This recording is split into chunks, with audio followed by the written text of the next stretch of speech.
Bro, buti naman at hindi ka umalis. Magkikisuyo sana ako eh.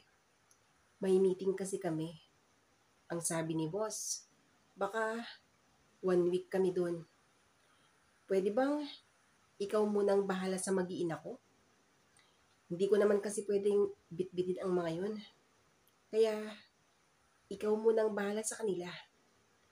Ang wika ng kapatid kong si Martin. Bale, si Martin ang bunsong kapatid namin. At siya lang naman ang umagaw noon sa babaeng dapat ako ang nagmamay-ari. Oh, Martin, ilang taon kang hindi man lang pumapansin. Tapos, heto ka ngayon. Hindi man lang ba ako tanungin kung kumusta na ang puso ko? Ayaw ko na sanang balikan pang nakaraan eh. Pero, alam mo ba, sa tuwing nakikita kita, lalong bumabalik ang lahat sa isip ko. Pasensya ka na. Sa iba ka na lang makiusap. Marami naman kayong kapitbahay doon. Sila na lang ang pagkisyuan mo. Marami akong trabaho. Sige na, may gagawin pa ako sa bahay. Ang sagot ko. Kuya, sorry na. Oo nga, ilang taon na hindi kita kinausap dahil ayaw kong mas lalong madagdagan ang galit mo sa akin. 5 taon na rin ang nakakalipas, kuya. Hanggang ngayon ba, hindi mo pa nakalimutan ang lahat? Kaya nga ako lumapit sa iyo ngayon dahil ang buong akala ko, nakalimutan mo na eh. Nagkamali pala ako, kuya. Ang sagot ni Martin. Kalimutan ba ka mo? Martin, kahit ilang taon pa ang lumipas, hindi ko kayang kalimutan ang ginawa mo sa akin.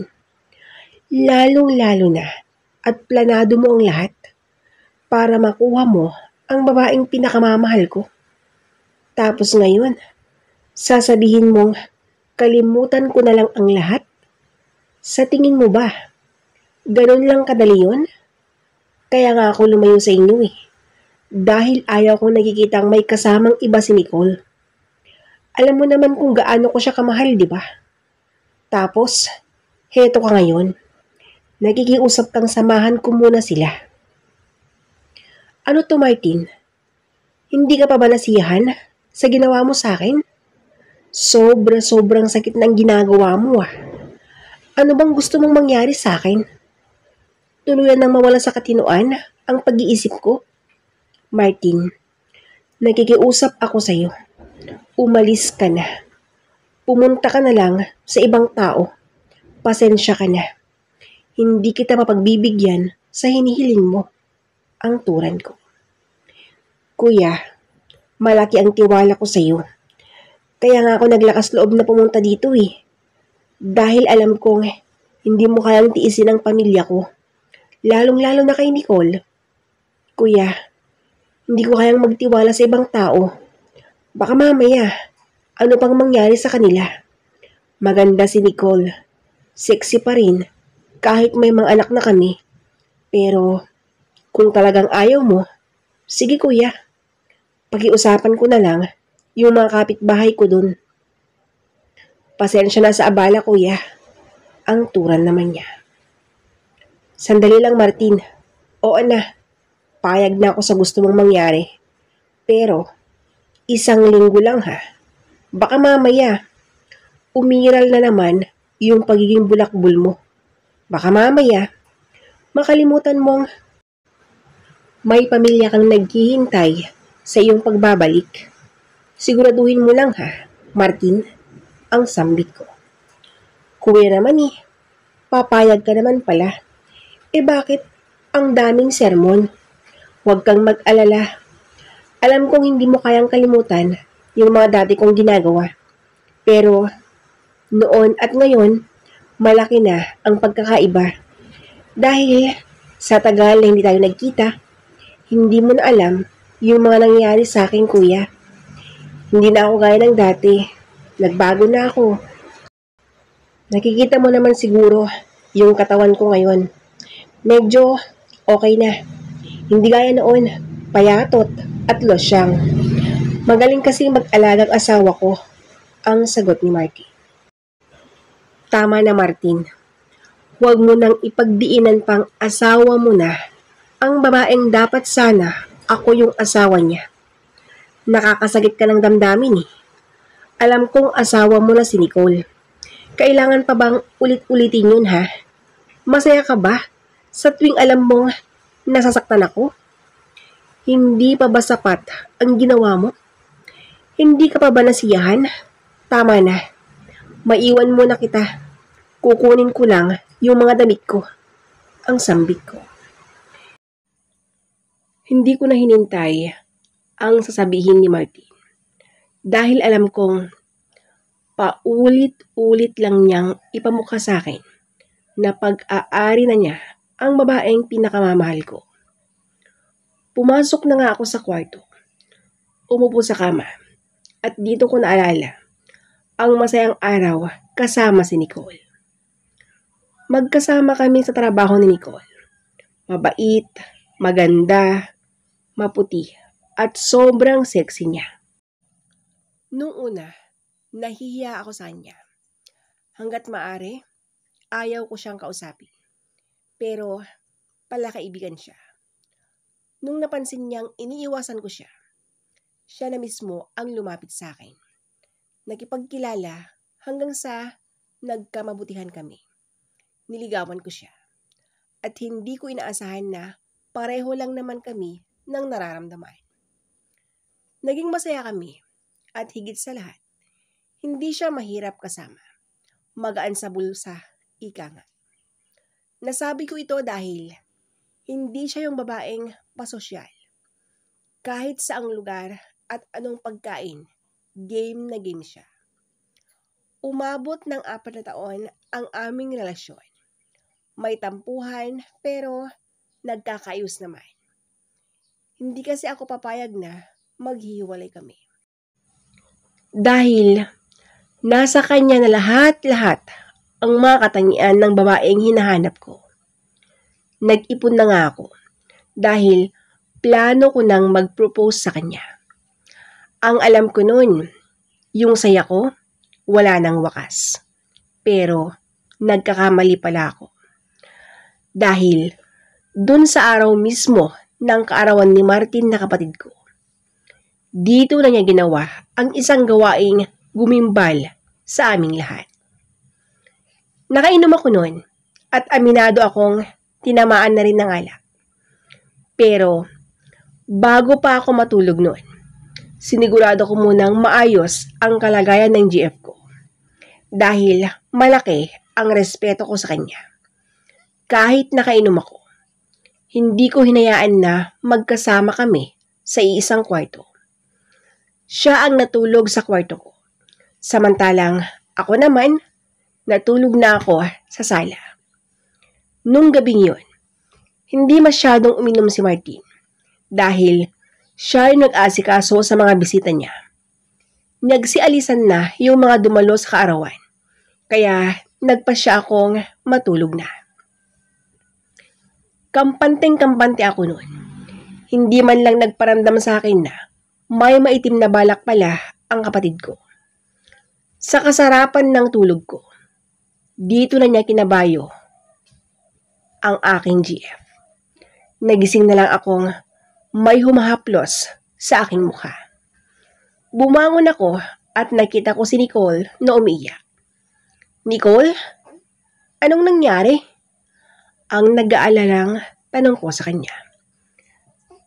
Dave, sorry. Hindi ko alam na hindi ikaw ang katabi ko. Ang buong akala ko, magkasama tayo sa kwarto. Alam mo naman, nakainom din ako. Kaya, hindi na sumagi pa sa isip kong iba na pala ang katabi ko. Ang buong akala ko talaga, ikaw ang katabi ko sa kama. Dahil, ikaw naman, ang kasama ko bago matulog.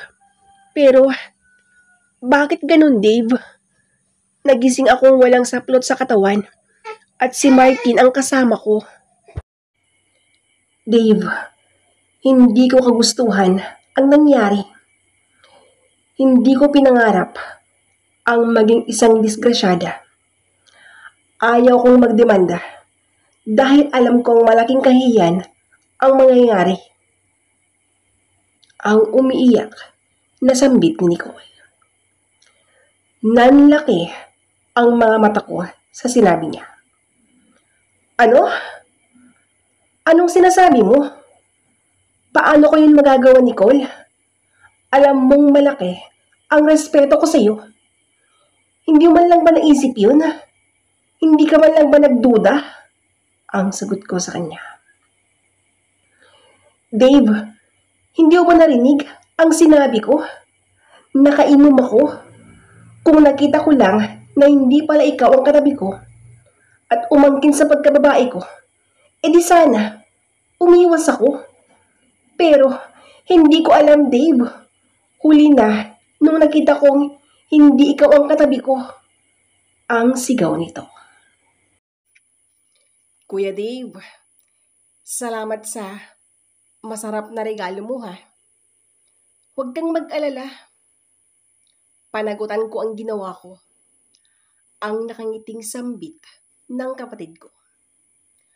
Agad ko siyang sinuntok. Putok ang labi nito. Bangag ka na, Martin. Siguradong humithit ka na naman. Walang hiya ka. Alam mong malapit na kaming ikasal. Pero bakit mo nagawa to? Ang sigaw ko naman. Dave, tama na. Hayaan mo ng kapatid mo. Narinig mo naman ang sinabi niya, di ba? Nung time na yon, nagtataka ako kung bakit tila ba gustong-gusto naman ni Nicole ang nangyari. Dahil kung hindi niya sana gusto ang nangyari, bakit ganun siya magsalita? Galit at sobrang pagkasuklam ang naramdaman ko sa kapatid ko.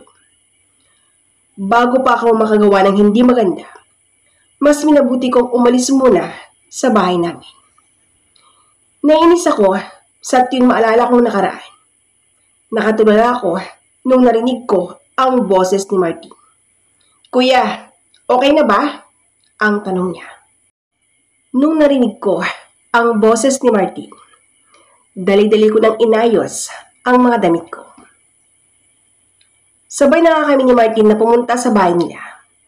Nagulat at talagang nagtataka si Nicole. Nung nakita niya kaming magkasama. Dave? Martin? Anong ibig sabihin nito? Ang nagtatakang tanong ni Nicole. Huwag ka nang magtaka, Nicole. Okay na kami ni Kuya. At sa katunayan, napatawad na niya tayo. Di ba, Kuya? Siya nga pala. Nicole, si Kuya muna ang makakasama niyo dito. Sinabi ko na sa iyo tungkol sa meeting. Hindi ako sure kung makakauwi kami after 1 week. Baka kasi gusto pang maglibang ni boss. Alam mo naman yun, mahilig sa mga gimmick. Malaki ang tiwala ko kay Kuya.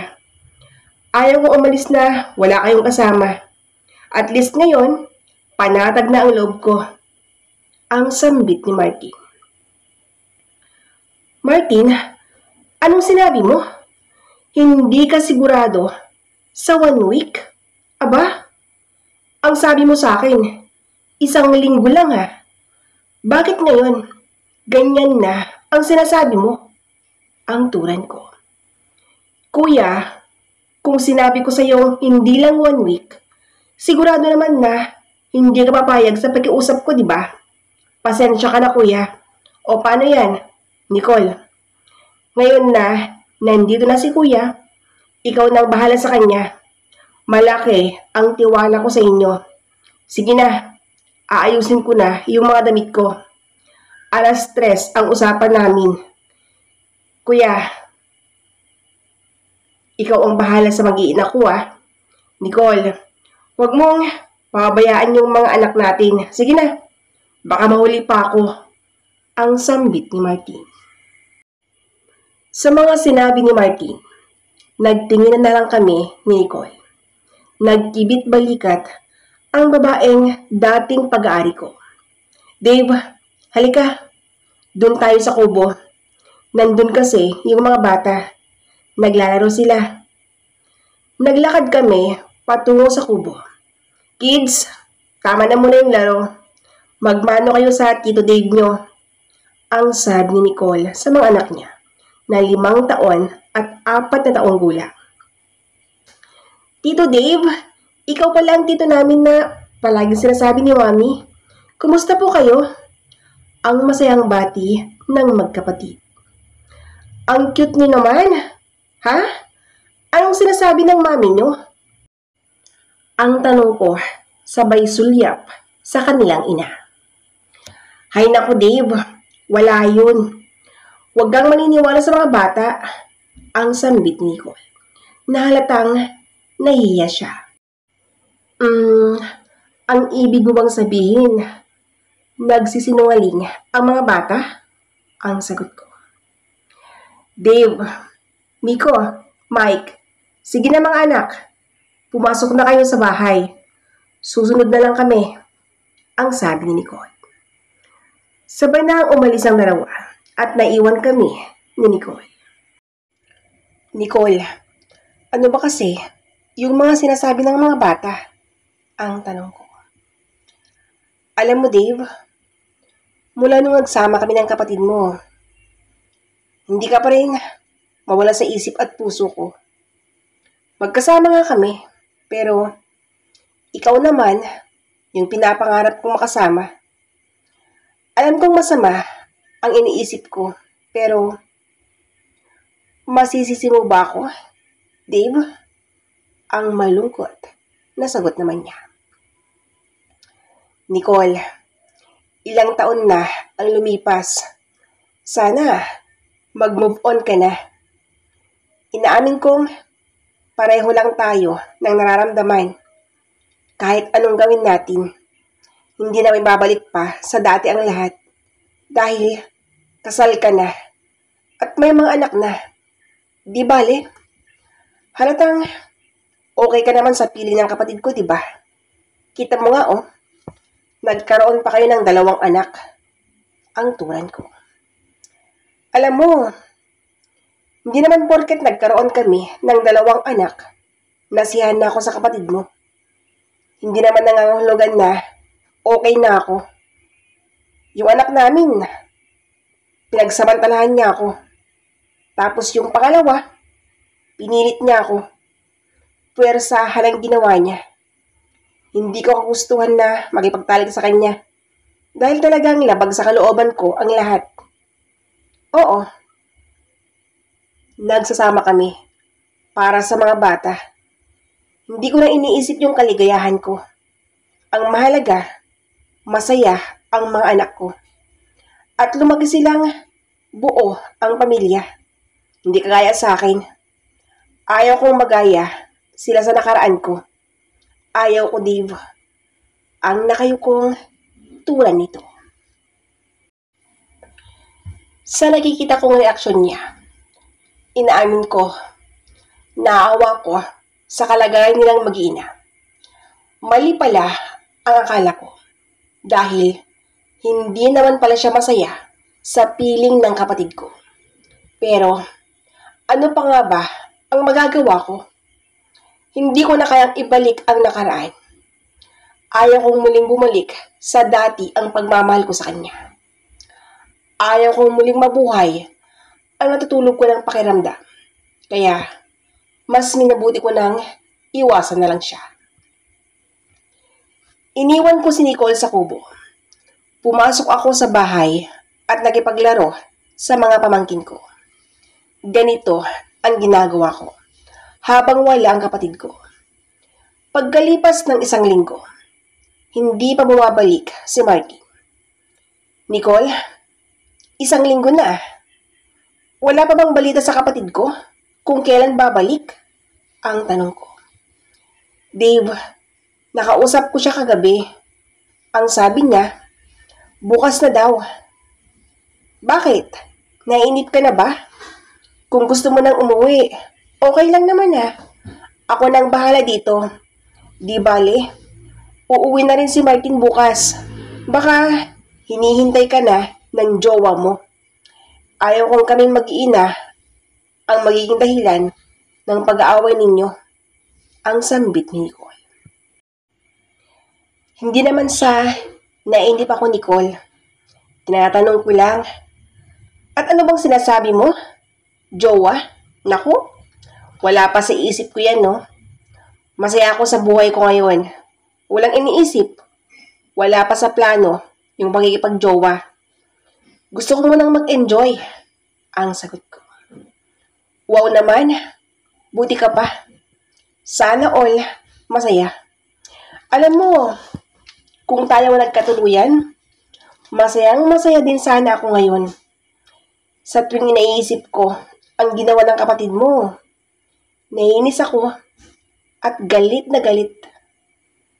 Sobrang galit yung nararamdaman ko. Kung hindi lang niya ako kinuha sa santong paspasan, sana hindi ganito ang buhay ko.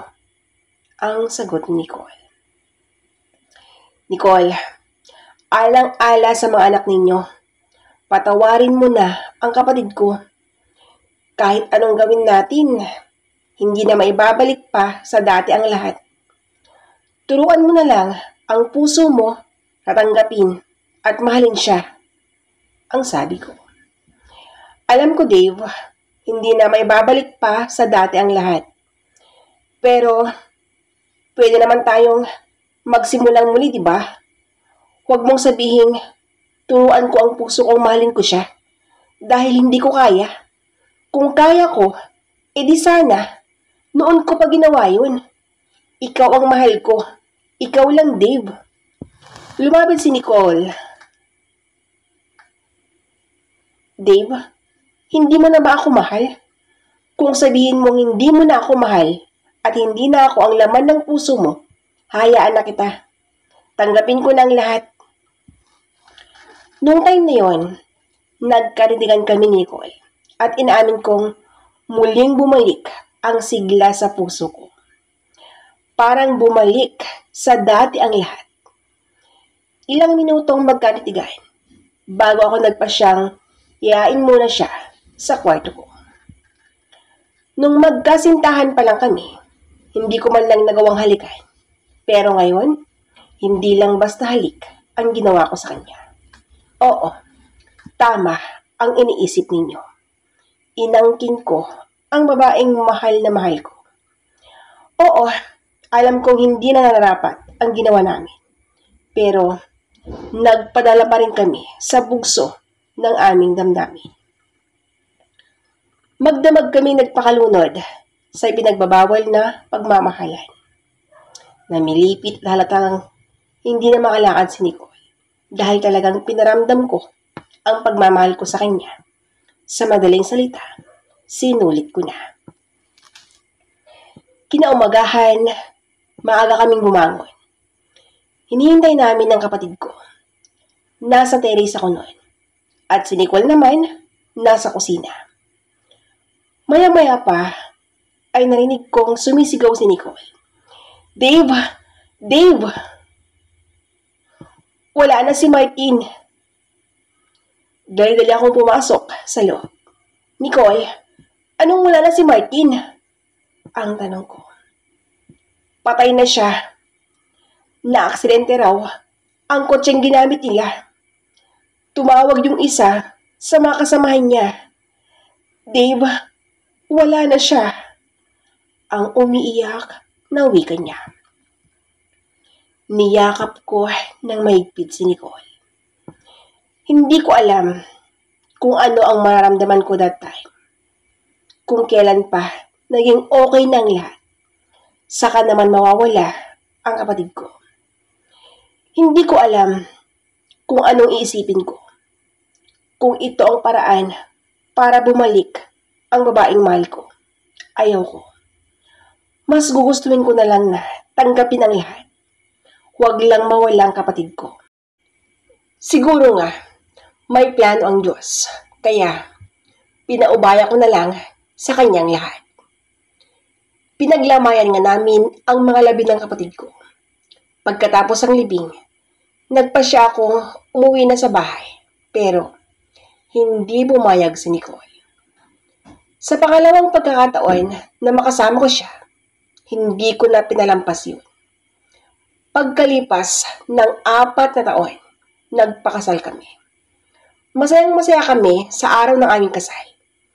At dito namin napatunayan na kung kayo ang tinadhana, talagang kayo. Natapos ang kasal namin at plano naming magkaroon ng anak. Hindi kami sumuko sa pagbuo. Madalas kaming mag-overtime.